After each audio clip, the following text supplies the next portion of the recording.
Hola mis hermanos, ¿qué tal? ¿Cómo están? Bienvenidos a su canal, Conoce tu Fe Católica.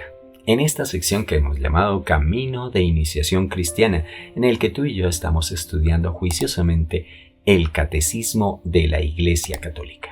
Estamos viendo esta parte de la creación visible y específicamente estamos estudiando todo el proceso que Dios ha tenido con el ser humano. El tema de hoy, el hombre en el paraíso. Miremos cuáles eran esas condiciones iniciales en que los seres humanos, específicamente Adán y Eva, vivieron en el paraíso. Cómo era ese entorno, esa amistad primera que existía entre Dios y las criaturas. Bienvenidos. Para estudiar cómo eran estas condiciones en que el hombre vivía en el paraíso terrenal, pues qué mejor que el libro del Génesis en el capítulo 2, versículos 8 y 15. Dice así: El Señor Dios plantó un jardín en Edén hacia el oriente y colocó en él al hombre que había modelado. El Señor Dios tomó al hombre y lo colocó en el jardín del Edén para que lo guardara y lo cultivara. Palabra de Dios, te alabamos, Señor. Ojo con este detalle, ¿no? Ya lo habíamos resaltado en el video pasado. Dios tenía el propósito de hacer a este ser humano un administrador de esa creación que había hecho. Entonces forma al hombre, lo pone en el jardín, pero no es para que, contrario a las ideas que tenemos muchos hoy, que pensamos que era un sitio donde solo tenía que recostarse y esperar a que la comida le cayera en la boca. No. Dios tenía destinado para nosotros esa maravillosa característica que se llama el trabajo. El hombre no iba a estar ocioso, iba a trabajar, iba a administrar y, consecuentemente, iba a responder por esa administración delante de Dios. Yo estudié ingeniería y en ingeniería son muy importantes las condiciones iniciales de cualquier sistema.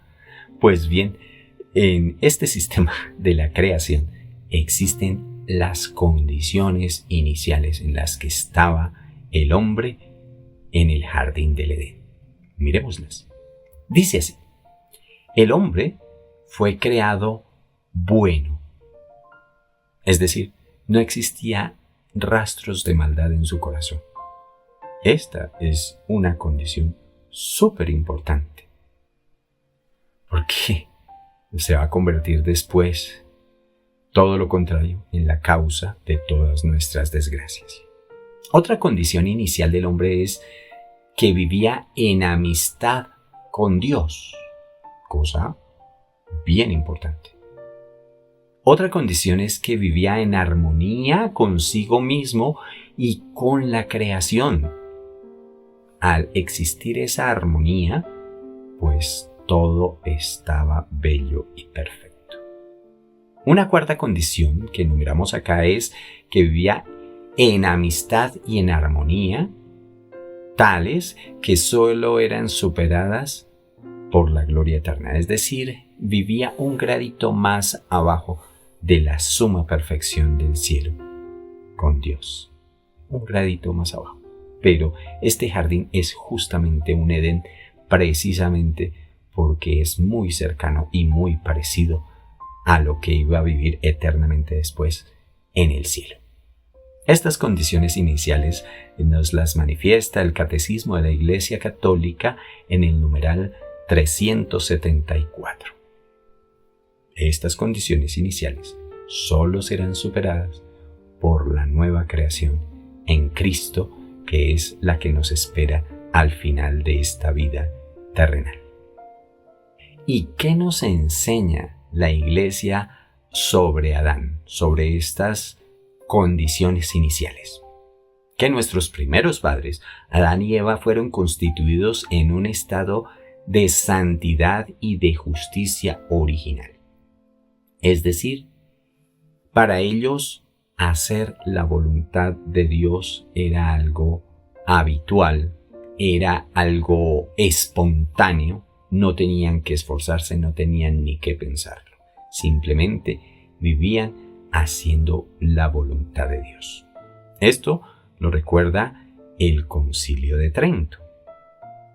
Bien, por otro lado, esta gracia de la santidad original era ya una participación en la vida divina, en la vida de Dios, es decir, en la vida del mismo cielo, pero aquí, en el mundo visible. Así lo recuerda la Constitución Dogmática Lumen Gentium en el numeral segundo.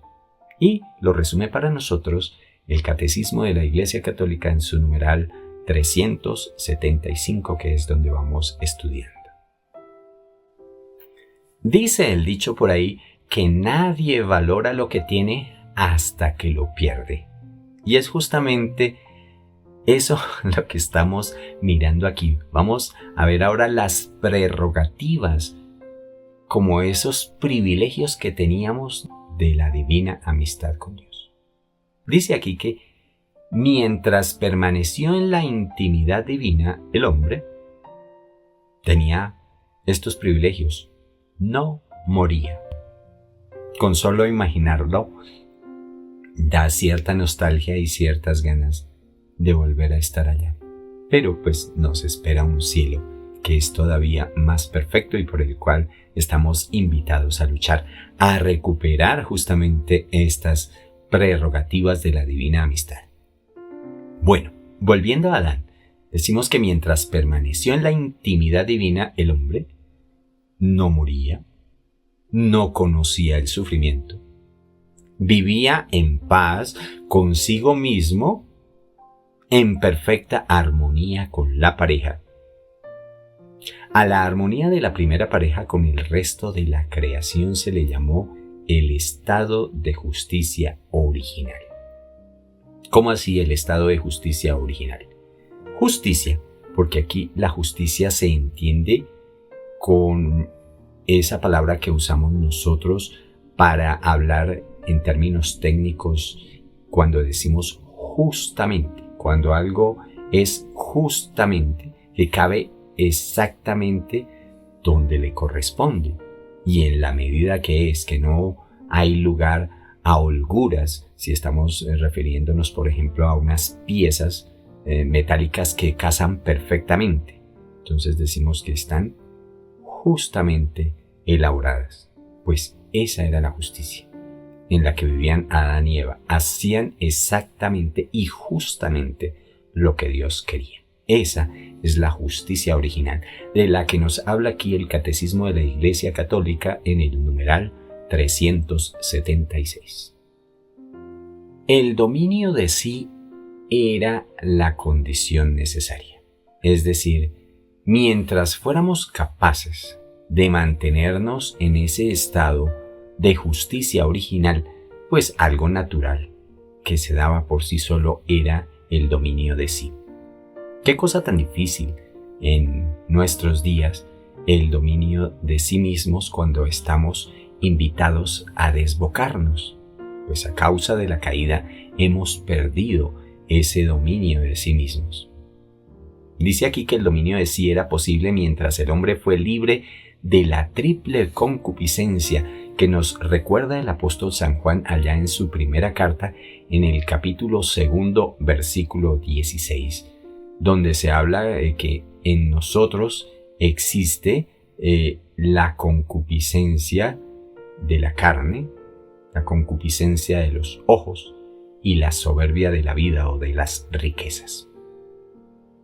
Por la caída en el pecado original, pues entonces ahora ya hemos perdido el dominio de sí y somos como dominados por los placeres de los sentidos, por la apetencia a los bienes terrenos y por la afirmación de sí mismos contra los imperativos propios de la razón.